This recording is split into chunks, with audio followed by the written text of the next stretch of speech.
दोस्तों, इजराइल फिलिस्तीन वार के बीच यमन ने अपनी अच्छाई और सच्चाई का सबूत देते हुए अपनी जान की बाजी लगा दी थी। नतीजा ये हुआ कि यमन को अपने 10 जवानों की जान से हाथ धोना पड़ा। ये लोग चाहते तो बाकी के अरब देशों की तरह न्यू ईयर सेलिब्रेट कर सकते थे, पर इन्होंने न्यू ईयर ईव पर गाजा के समर्थन में अपनी जान गंवा दी। 31 दिसंबर को हुई इस घटना ने सभी को बहुत ज्यादा डरा दिया था, क्योंकि 1 जनवरी 2024 की शुरुआत वर्ल्ड वॉर 3 की शुरुआत के तौर पर देखी जा रही थी, क्योंकि जंग इजराइल फिलिस्तीन के बीच थी, पर इसमें यमन, अमेरिका और ब्रिटेन भी आपस में भिड़ चुके थे। उसके बाद यमन के समर्थन में ईरान ने भी अपने युद्ध पोत को लाल सागर में उतार दिया, क्योंकि अमेरिका और यमन के बीच फुल स्केल वार की तैयारी होने लगी थी। पर खुशी की बात यह है कि फिलहाल ऐसा नहीं होगा। दोस्तों, यमन आर्म्ड फोर्स के spokes person general Yahya Sareya ने अपने 10 जवानों की मौत की पुष्टि करते हुए काफी बड़ा बयान जारी किया और कहा कि अमेरिका ने हमारे 10 जवानों को शहीद किया है, इसकी कीमत उसे चुकानी होगी। उन्होंने अपनी स्टेटमेंट में ये भी बताया कि इजरायली शिप्स को बचाने के लिए अमेरिकी सेना की सभी कोशिशें हमें फिलिस्तीन और गाजा के सपोर्ट में अपनी ड्यूटी करने से रोक नहीं सकती। इस हमले के बाद यमन ने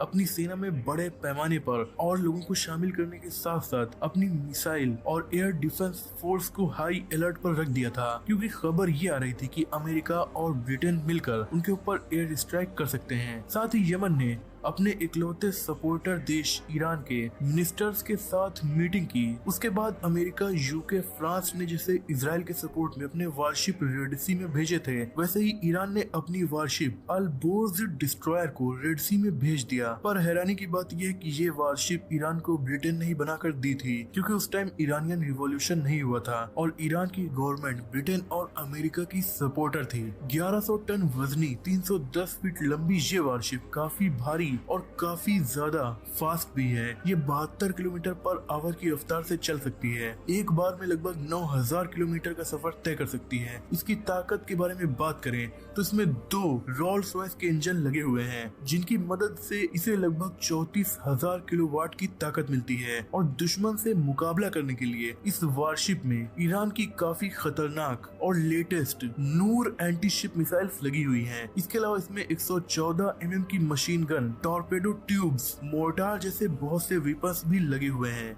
वहीं दोस्तों, लाल सागर में इजराइल फिलिस्तीन के एरिया से लगभग 2000 किलोमीटर दूर यमन के पास एक तरफ अमेरिका, ब्रिटेन सहित कई देशों की नेवी है, तो दूसरी तरफ ईरान और यमन की नेवी है, जो क्लियरली मिनी वर्ल्ड वॉर या कोल्ड वॉर की ओर इशारा करती है, क्योंकि ये दोनों ही ग्रुप एक दूसरे के सामने अपनी वजह से नहीं बल्कि इजराइल और फिलिस्तीन की वजह से हैं। मिडिल ईस्ट के बहुत से देश यानी सऊदी अरब, यूएई में अमेरिका के मिलिट्री बेसेस और ऑयल फील्ड मौजूद हैं, जिन्हें इस वार में यमन टारगेट करके काफी ज्यादा नुकसान पहुंचा सकता है। इसीलिए अमेरिका ने फिलहाल पीछे हटना ही सही समझा है, लेकिन वो कब तक पीछे रहेगा इसकी गारंटी फिलहाल नहीं है, क्योंकि ब्रिटेन ने हुतीज से निपटने के लिए अपनी एक और काफी ताकतवर वारशिप HMS लैंकेस्टर को रेड सी में भेजने की प्लानिंग की है। ये वारशिप साउंड की स्पीड से 3 गुना ज्यादा तेज मिसाइल से लैस होती है। ये वारशिप अगर यहाँ आई तो हुतीज के इलाके में भी अटैक कर सकती है, जिसके बाद आपको क्या लगता है, ईरान चुप बैठेगा क्योंकि वहाँ पर उसकी वारशिप भी मौजूद है? पर फिलहाल तो ब्रिटेन और अमेरिका ने अभी हमला करने की बात नहीं कही है, बल्कि अमेरिका ने कहा है कि वो मिडिल ईस्ट में एक और वार यमन के साथ नहीं चाहता। लेकिन दोस्तों, अमेरिका ने जिन 10 यमनीज को मारा है, उसके बाद से केवल यमन की एक स्टेटमेंट ही आई है, जिसमें इन्होंने इनसे बदला लेने की बात कही है। अब अगर ये लोग